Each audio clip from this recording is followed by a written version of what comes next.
Today on The Dead Life, I have Sophia DuBois in studio to help answer calling questions for my Love Me, Love Me Not segment. This is where Gen X and Gen Z get together to answer complicated relationship questions from my listeners. If you want to leave me a message that might be shared on a future episode of The Dead Life in my Love Me, Love Me Not segment, leave it at 802-DEAD-811. That's 802-332-3811. You can follow me on Instagram at Medium Allison, on my Facebook fan page, and you can binge on my YouTube videos to watch readings, including episodes of The Dead Life. If you have abilities of your own and are looking to expand them and connect with other gifted people, go to deaduniversity.com. Well, Sophia, welcome back. Thank you for having me. You're one of my favorite people in the whole wide world, so that's not a problem. We got some interesting call-ins with relationship quandaries to go over. So that's what we're here for. And I hope everybody, from what I hear, they love this segment. So we will keep doing it and answering your questions. So do you want to go ahead and take the first call? Let's do it. Hi, Allison and Sophia. This is Teresa from New England calling, and I have a question about soulmates for you both. When I was in college, I met someone that I felt a very strong connection with, almost a sense of deja vu. I was very attracted to this person, but emotionally immature at the time, and I told them how I felt and essentially scared them off. I simply wasn't secure in who I was at that point in time in my life and was trying to fulfill the self-love that I needed with another relationship. Fast forward to later, and I meet my husband, and I have a similar feeling, almost as if my soul was saying, oh, there you are. That's where you've been all my life, to his soul. And we're happily married and have 3 children now. One of our children is a little boy that I feel a very special bond with. He will do small things, like when we're cuddling in bed, he'll take my hand and hold it over his heart. And all of these things make me wonder if he's my soulmate. So my question for you ladies is this. Are all of these people that I knew in a past life, or is it possible that we have multiple soulmates? And if we don't have multiple soulmates, how do I know which one of these amazing individuals is, quote unquote, the one? Thank you so much for taking my question. I hope you answer it. I'm so glad that you've added Sophia as a regular to the show now. I wish I could deliver a round of midnight margaritas with this phone call to you. I love that. Take care. Thanks so much. Teresa, thank you for calling in. So as far as soulmates go, I'll give my take and then you give yours. So the first guy that was scared off by her intensity of love for him, I don't really consider that a soulmate. I think maybe he was a comfortable fit at the time. Maybe the timing wasn't right. I don't consider someone a soulmate just because for a period of time it feels easy or important in that moment. I think everybody's in our life for a reason and we're supposed to learn something from him. And perhaps what she was supposed to learn from him was what she doesn't want in a relationship. I find her son, and I'll see the universe do this regularly, where a woman will say to the universe, all I want is unconditional love. I just want a man to love me unconditionally. And the universe will send a son. It doesn't necessarily mean you have a romantic soulmate. You can be sent that unconditional love in the form of your child. As far as her husband goes, you know, to me, soulmate gets thrown around a lot as a term. You know, everyone's sort of looking for it. They want the idea of it. A soulmate is somebody that you feel like you've crossed paths with in a past lifetime. You know, there's something about them that almost feels familiar, as though you've been down this road before with them. So you're repeating cycles in lifetimes of coming back together, being pulled apart, coming back together, being pulled apart, having those experiences with that person. And I think somebody from another lifetime say, your mother who you had to parent in your childhood because she was immature or incapable of being a mother. Sure, she could be born as a daughter in the next lifetime where that order makes sense, that you'd be taking care of her and we're able to let it go. But for her husband, and I will say this to you, Teresa, when you've encountered a soulmate, you don't have to ask if that's your soulmate. You know, there's a sense of knowing in your soul that that's the person that your soul's been searching for your entire life, and your life becomes complete when they enter it, not because they give you the wedding, not because they give you the children, but there's a sense of knowing in your soul that I know the word complete gets thrown around where they complete you, but it feels like the mothership came home and you kind of click. Everything comes together. Well, that's what she said even. Yeah. It felt perfect. Right. Together, yeah. Right. Mm-hmm. But a soulmate can also be very imperfect as well. So I just don't want people throwing their significant others out going, you're not perfect, get out. So yeah, it felt right to her. And that's really more of the sense of knowing that you have inside. What did you think of Teresa's question? Okay. So right off the bat, first boyfriend or that guy, right? I think that's just young love. That's like love for sure. You still felt love, but it doesn't mean that they're your soulmate, and it felt comfortable because you were in love. Like, you know what I mean? And you can get blinded with the rose-colored glasses on as well. So like, I get where she's coming from, but that wasn't a soulmate. That was good though. It was a first step to know what love can feel like. It's like a dry run. Mm-hmm. Yeah, absolutely. And then her husband sounds like her soulmate to me, because the way she was talking about him and saying, I mean, you're right. Everybody has problems in their relationship. Totally normal. But if she feels completed, like you said, by him, I think that that's her soulmate. Mm-hmm. I also believe, though, that you do have multiple soulmates in the world. And it depends on which one comes along first. Like, I do think you can be compatible with quite a few people. Obviously you have a soulmate and I do not, so I cannot speak. I was going to say, is this a future toast at your wedding that I can do give? not repeat this. But she has multiple soulmates. I don't know. I feel that. And then with her son, I think that he's her twin flame, where she feels drawn to him. He's definitely been in the past. Talk to me about that from a Gen Z perspective. What do you Gen Zers think this twin flame is? I think a twin flame is somebody that, first let me start with soulmate. What I think a soulmate is. Okay. I think it's somebody who is different than you, but completes you like we talked about before, and brings different qualities and teaches you things. I think a twin flame is someone who is on the same page as you, doesn't really bring to anything really new, but like you have the same energy. You vibe. Yeah. That's what I see. So I think her son is just somebody that's like a little safe space, and she's his safe space, and they kind of just love each other. I don't know. I think he's more of a twin flame, her husband's soulmate. And then the first guy was just first practice run. Yeah. Yeah. That's my thoughts. All right. That's interesting. And coming from a Gen X perspective, the whole idea of a twin flame wasn't really something that we grew up talking about. I feel like astrology and all that is more new to the whole, like my whole generation though. So we look more into it. We make our own terms. Does that make sense? So for your generation, didn't really talk about it. No, I mean, soulmate, we heard that term, obviously, but it was a different time. We checked our books out at a library, not on Google, reading quotes online. So, so the whole twin flame thing, I get that. So that could be a best friend. That could be anyone like that. Absolutely. Where you just sort of vibe and you read each other's thoughts and you're on the same page. But a soulmate you've been with either in a past life, it's something more karmic, more cosmic, where you're crossing paths with an energy that you've experienced before, that's familiar, that you need, like you gravitate.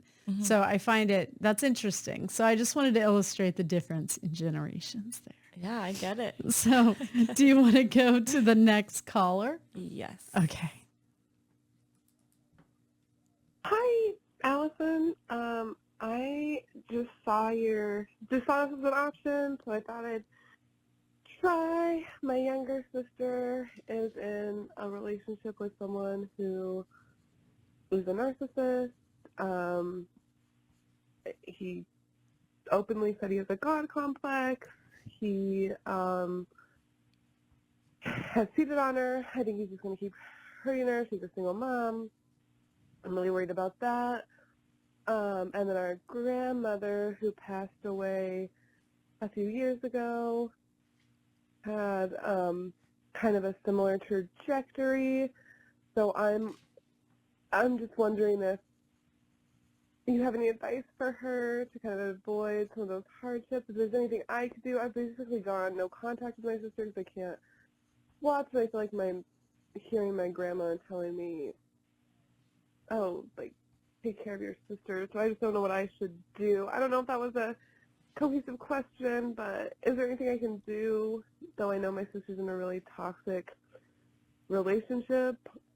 Or if you have any advice for my sister. She can't hear it from me, but maybe I'm on the other side. Okay, cool.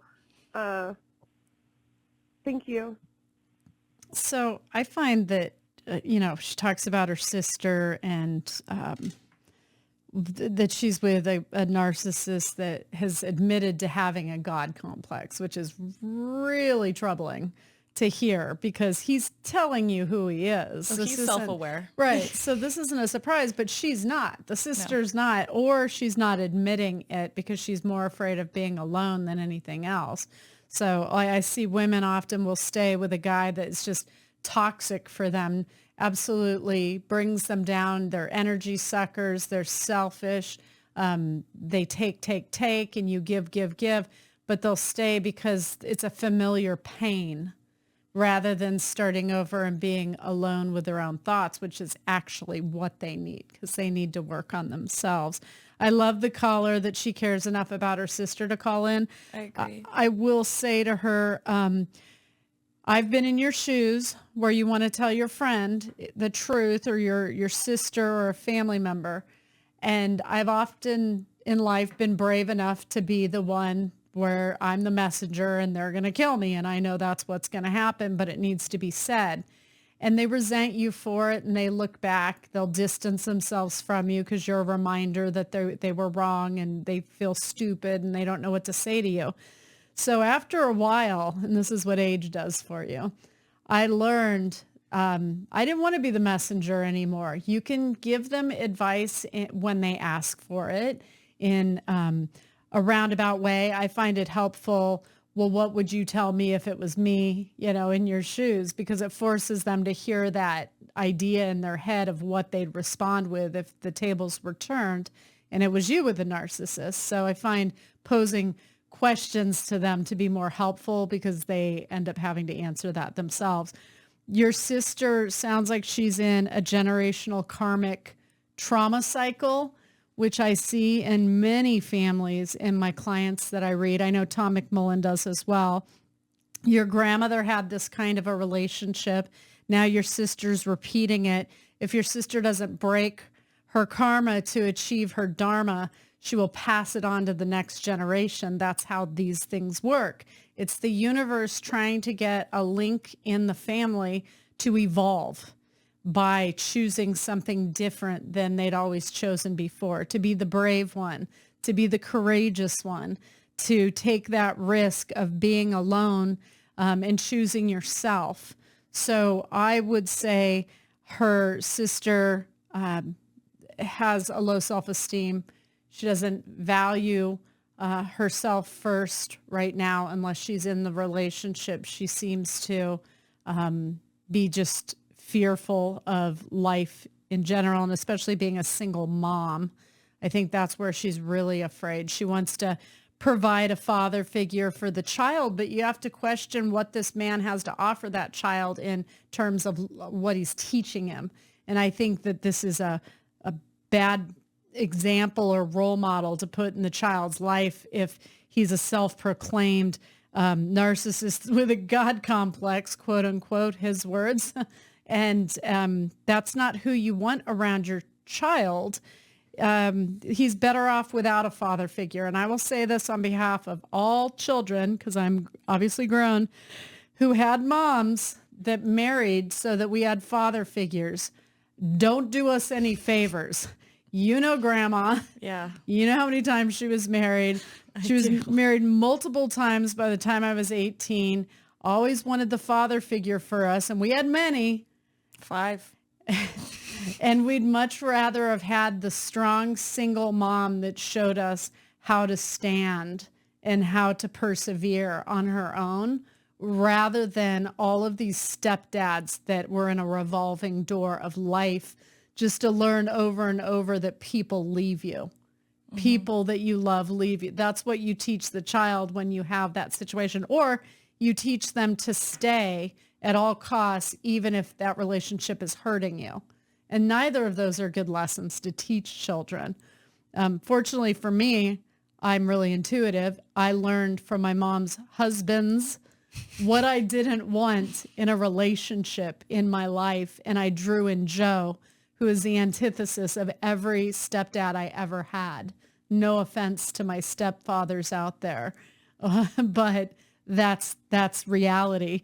So I would say stay out of it unless she reaches out for advice from you, or if she's being hurt physically or the child's being hurt physically. She's the mother. You have no say over your nephew or niece, unfortunately. And you're rolling the dice on this one. You don't want to alienate yourself from her, because then if she does need help, there won't be anybody there for her to reach out to. Because she's more likely to stay in the end. Right. Because she has no one. Yeah. Yeah. I'd send her a bunch of self-help books. What say you?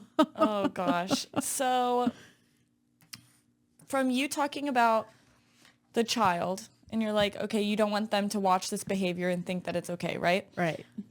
And then you also mentioned, hey, well, what if that happened to me, right? No. You have to say, what if that happened to your child? I don't know if it's a daughter or a son or anything, but like if it is a daughter, like, okay, well, would you want your daughter to be with a man like that? Good point. You know, because I feel like that would hit deeper than just anyone. Yeah. And then I agree, it's karmic. This is something she's got to break, but it's also something she has to do on her own. I've dealt with a lot of friends and been through this where people can tell you over and over, this is a bad relationship, you should leave. No one's going to leave until they're ready to leave. Yeah. So you could tell them over and over, and they know you're right, but until their brain kind of flips that switch, they're going to stay no matter what. Also, he's a narcissist. He probably started out really charming and really great. They're really manipulative. Really, treated her really well. Love bombing? Love bombed, totally. Where that then stuck with her, and he manipulated her to think he is perfect. You know what else they say? I'll never hurt you. I'm not like that. Right. Well, and a lot of people don't believe in emotional abuse. They just think of physical abuse. And that is something that hopefully people are learning more. Emotional abuse is a thing. Right. That's for sure a thing. But yeah, she's not going to be convinced. You just got to be there for her. Yeah. Be there for her child. If they need to get away, be that safe space for them to be like, hey, can I go to Aunt blah, blah, blah's house? Yeah. Because you're not just, I get that it's hard to watch, but like it's worse to just leave than to be there. Like you just need to be there. That is the only thing you can do for her. It's such a hard role to be in because, they're sisters, and you know this because you have sisters. You're used to telling each other exactly what you think of each other and what each of you needs, from your perspective and being heard. But when love is involved, and love is blind is a term for a reason. It's true. It's because your brain will make every excuse in the book for arguments against all of your friends, all of your family, why they're wrong. Every time he was good and said the right thing or did something kind for her, it gave her tools in her argument that he's good for her.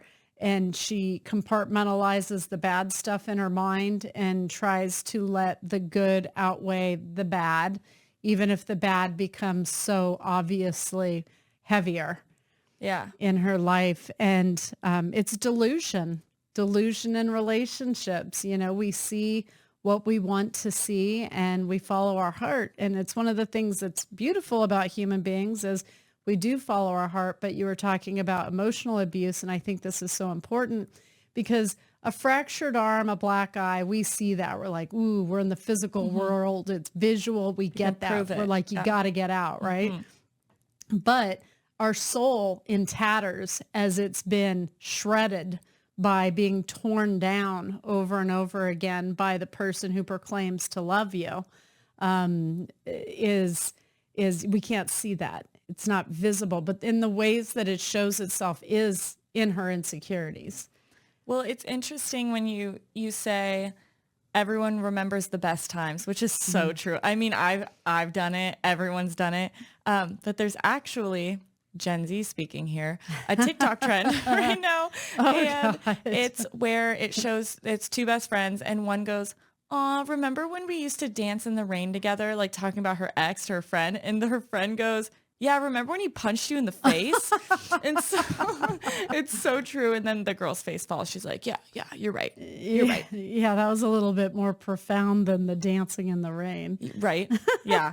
But it's true. And it's a trend. And it's sad that the amount of people that have posted doing those. And I'm like, please tell me these aren't true. Like, that's horrible.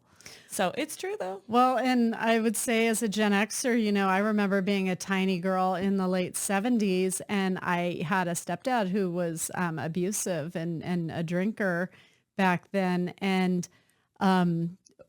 back then, women didn't have the rights that they have now with the law as far as, you know, being beaten up or, you know, wanting protection, which was a different level. So emotional abuse was something that we didn't really talk about because you didn't have a broken arm or a black eye. So everything else we could shrug off and move on. And, you know, what doesn't kill you makes you stronger and like all of that. Yeah.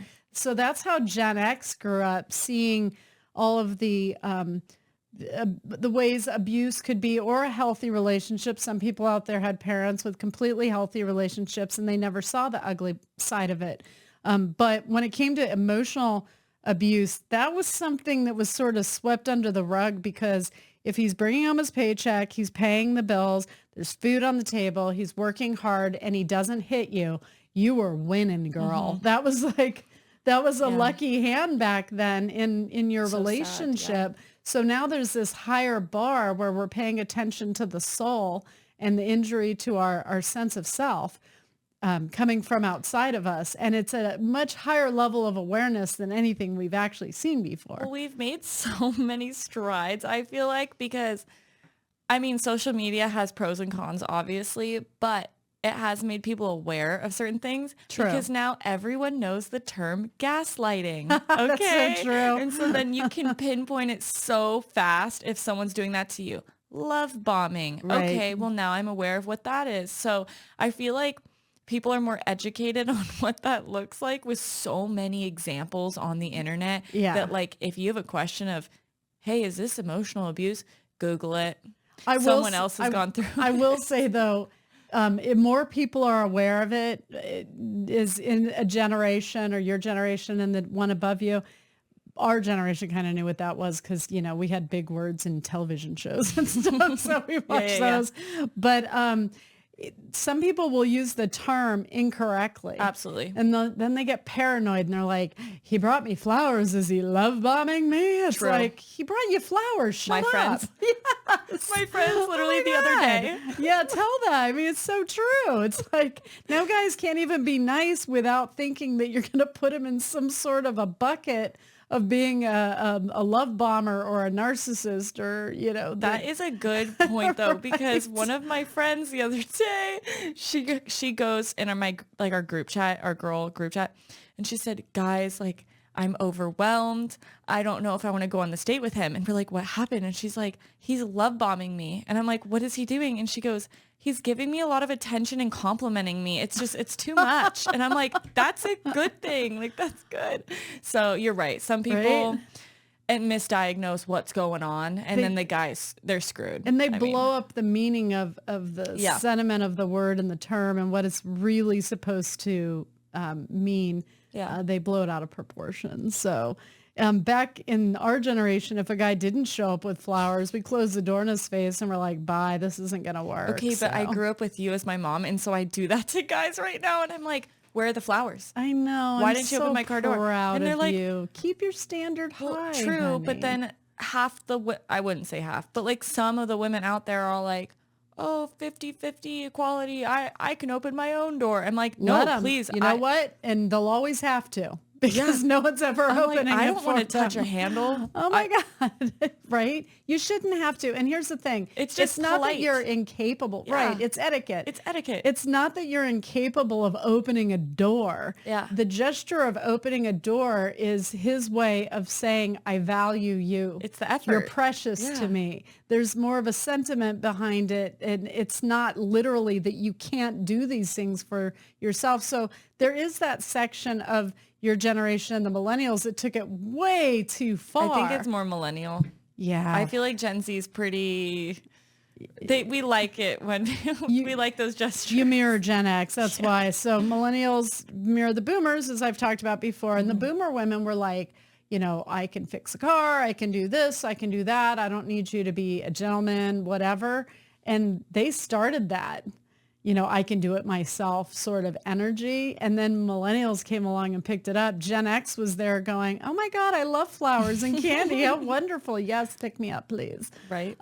So I'm glad to see your generation that the women appreciate it.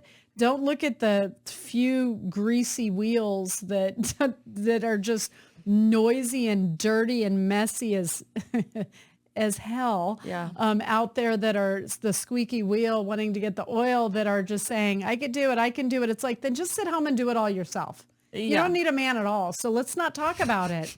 More for us. Yay. Yeah, right? True. I mean, God, they want to talk about it more than anyone. The ones that are judgy and nothing's ever good enough. They can't get enough of talking about it. And that's a lot of what I just mute on social media because I really don't care what they think. You know what I mean? Well, it's funny because it depends on the person and how what their standards are, and you can tell because with my roommate, right? Like sometimes a guy will message me and be like, "Hey, I want to take you on a date," and I'm like, "Amazing, when and where?" And he's like, "Oh, this date and this date." I'm like, "What are we doing?" And he goes, "I don't know. I just thought we'd drive around and listen to music." I can do that by myself. Right. I could do that with my friends. Like, what? Okay, do you want to go bar hopping? Once again, I could do that with my friends. That's not a date. Like, good. So good for you. I think I'm teaching some men out there how to be well, a man. their mothers needed to get there first, unfortunately. So maybe they'll learn something and feel self-conscious and maybe try a little bit harder. But I have to give your dad like 2 snaps up for showing up at the door for our first date with flowers and a tie on. And opened my car door for me. And, that said a lot about not just how he was raised, but who he was as a man and his security as a man. So I really appreciate that. And I return those favors. I think of him. I'm thoughtful towards him. It's a give and take, and it goes both ways. And he buys you flowers every week. All right. Yeah. Okay. Next just one. wait, just between me and the girls out there. Okay. So my husband had stopped getting flowers. And so I started buying myself flowers every week. And I'm like, I don't need you to buy them. I can buy my own flowers, and I was like in that place because I'm like, I deserve them. Well, he picked up the hint, and now Sophia's right. He buys me flowers every week. So sometimes they don't know how much it meant to you, that you really, really needed it. And if you have to keep asking, it makes you resent it. So buy your own until they figure it out. Sometimes you have to do that. Or just tell them. But that's with an already pre-trained husband. True. That's a different level than bringing in a newbie. True. So let's go ahead and listen to the next one. Okay. Hi, Allison, and hi, Joe, and Sophia, and everybody and anybody who's there today. The whole family. My name is Anne, and I am a Gen X. Gen X began at 1965. I'm 1966. So I have been divorced for a long time, and the dating scene has been an absolute nightmare. And I can tell you the main issue has been political differences.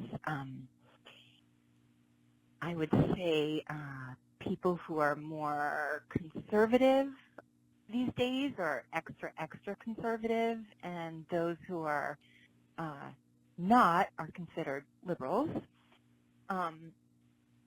Anyway, that has been the really big thing. I have had a hard time listening to all the reasons why I should be voting, in someone else's direction other than mine. So bottom line here is, like, politics has created a huge divide in the dating scene. I'm actually with someone now. I've been dating him for a year. He was my boyfriend 10 years ago.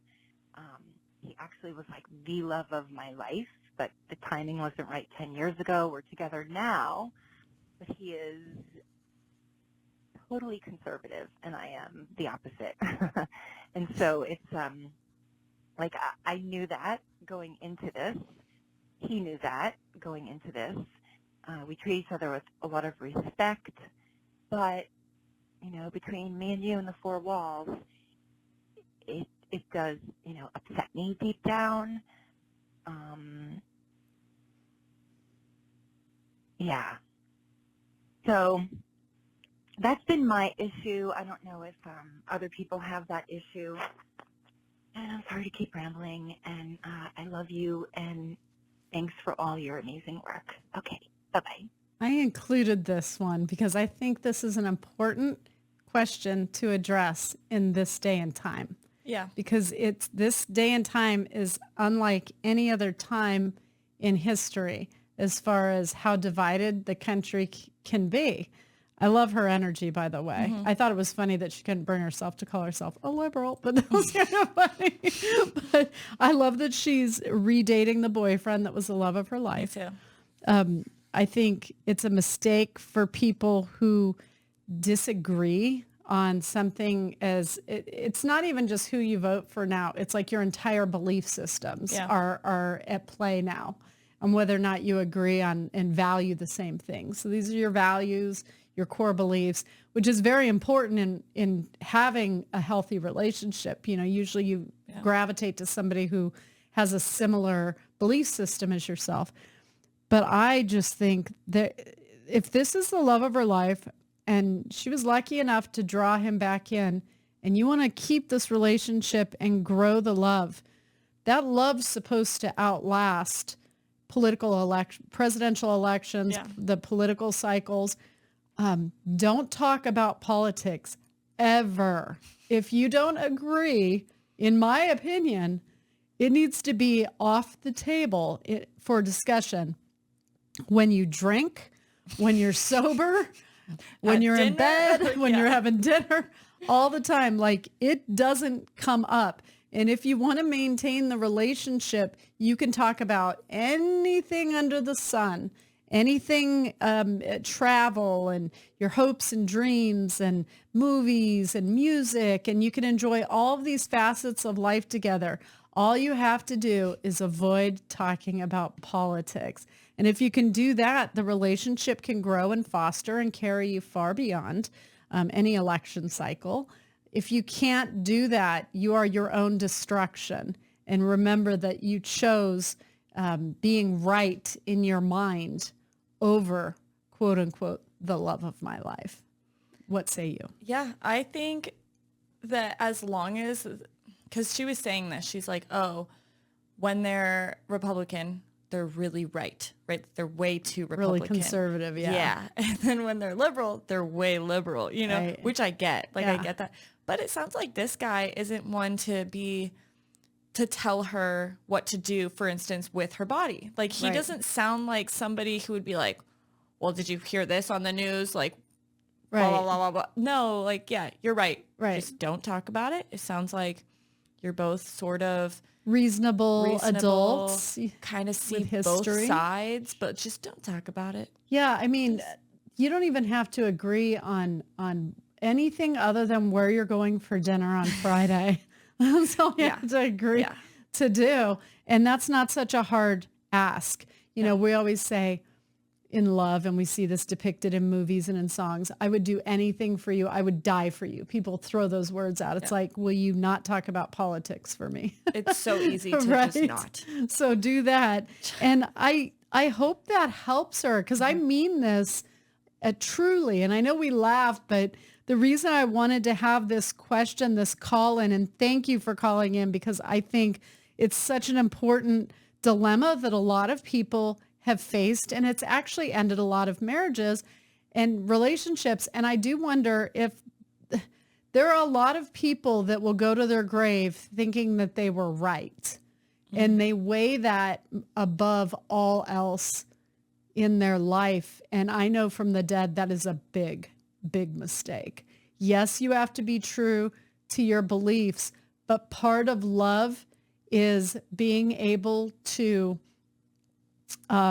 accept somebody for all parts of them, including what you'd consider a flaw. And this isn't a flaw. It's just their belief. It's their energy. It's how they roll. It's what they feel. We all come from different places and value one thing more heavily than another. But the fact that she's got history with him and he's the love of her life, she sounded like she had pretty reasonable energy, but I could also pick up that she can get pretty fired up about certain topics.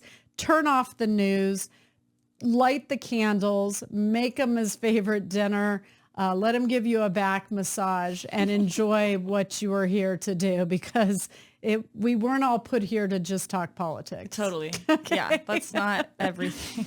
So, Sophia, thank you. I love having your Gen Z insight. I think it's valuable. I know you guys get bagged on. I love Gen Z personally. So welcome to the fold. Thank you. Where can people find you on social media? I mean, if you want to check out my photography, you can go on my Instagram, which is at Sophia DuBois Photo. All right. Very easy.